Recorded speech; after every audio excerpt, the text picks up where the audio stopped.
Hello everyone, मी वैशाली स्वयंपाकघरमध्ये तुमचं सर्वांचं खूप खूप खूप मनापासून स्वागत आहे।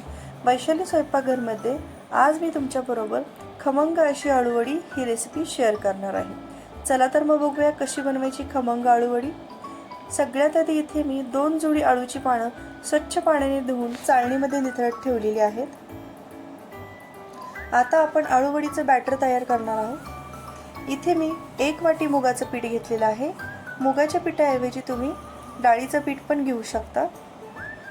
मी इथे मुगाचं पीठ 1 वाटी इथे मी तांदळाचं पीठ घेतलेलं आहे। त्याच्यामध्ये मी हळद ॲड केलेली आहे।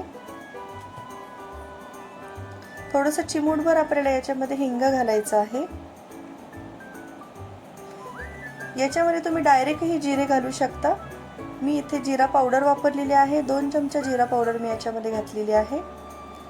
लसूण आणि मिरचीचं क्रश करून घेतलेलं आहे मी 2 चमचा ते मी इथे ॲड केलेलं आहे। एकदम कमी जिन्नसमध्ये ही आळूवडी तयार होते। एकदम पारंपरिक पद्धतीने मस्त अशी ही खमंग आळूवडी आपली तयार होते।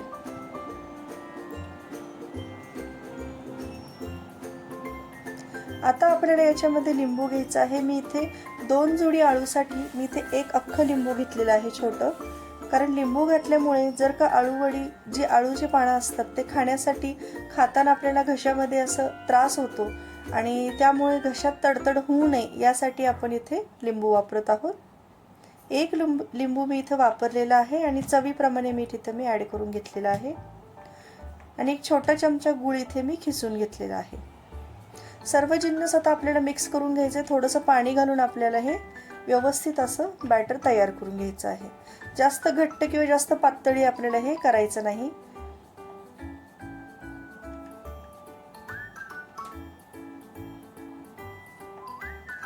खूप चवीला छान लागते आळूवडी आणि तांदळाचं पीठ घातल्यामुळे ती खुसखुशीत पण तितकीच होते। तुम्ही बघू शकता अशी कन्सिस्टन्सी आपल्याला ह्या पिठाची ठेवायची आहे। आता आपल्याला पानं जी आहेत, जे जाड पानं आहेत, त्यांची शिरा ज्या पानाची जाड आहेत त्यासाठी आपल्याला ते लाटून घ्यायचे आहेत। जे पानं आपल्याला जाड वाटत आहेत ते पानं आपल्याला लाटून घ्यायचे आहेत आणि अशा प्रकारे आपल्याला व्यवस्थित पीठ पसरून घ्यायचं आहे।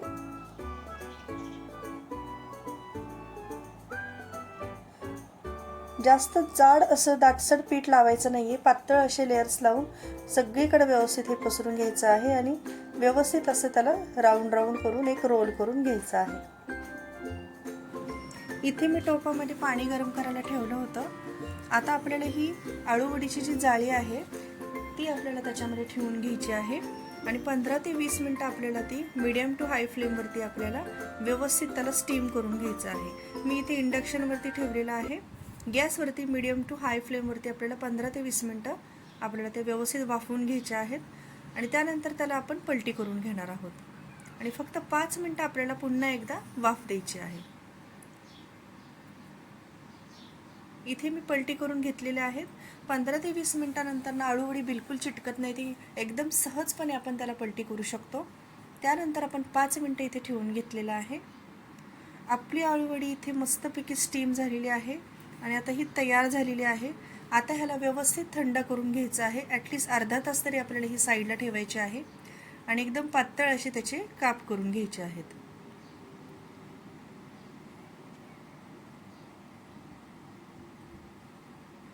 इथे मी बारीक पानांची आळूची पानं बारीक घेतली होती, त्यामुळे बारीक अशी याच्या वड्या झालेल्या आहेत। तुम्ही मोठ्या जर अवेलेबल झाल्या तर मोठ्या आळूच्या वड्या तुम्ही इथे करू शकता। इथे मस्तपैकी याला लेयर आलेले आहेत। जितकी आळूची पानं मोठी तितके लेयर्स पण खूप छान येतात। आता तुम्ही बघू शकता इतके सुंदर असे याला लेयर आलेले आहेत। आता आपल्याला ह्या व्यवस्थित डीप फ्राय करून घ्यायचे आहेत।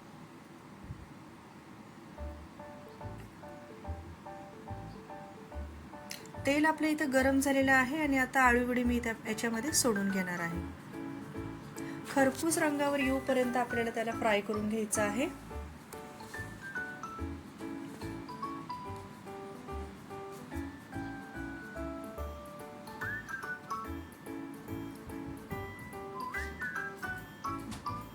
मस्त असा घमघमाट सुटलेला आहे।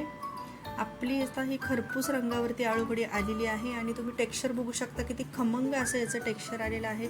खरपूस अशा ह्या तळून घेतलेल्या आहेत आपण आळूवडी ही एकदम परफेक्ट अशी टेक्स्चर सहित तयार झालेली आहे.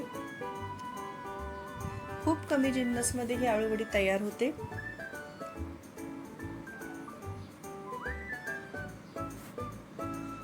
काय सुंदर अशा लेअर आलेल्या आहेत. आपली आळूवडी इथे तयार झालेली आहे.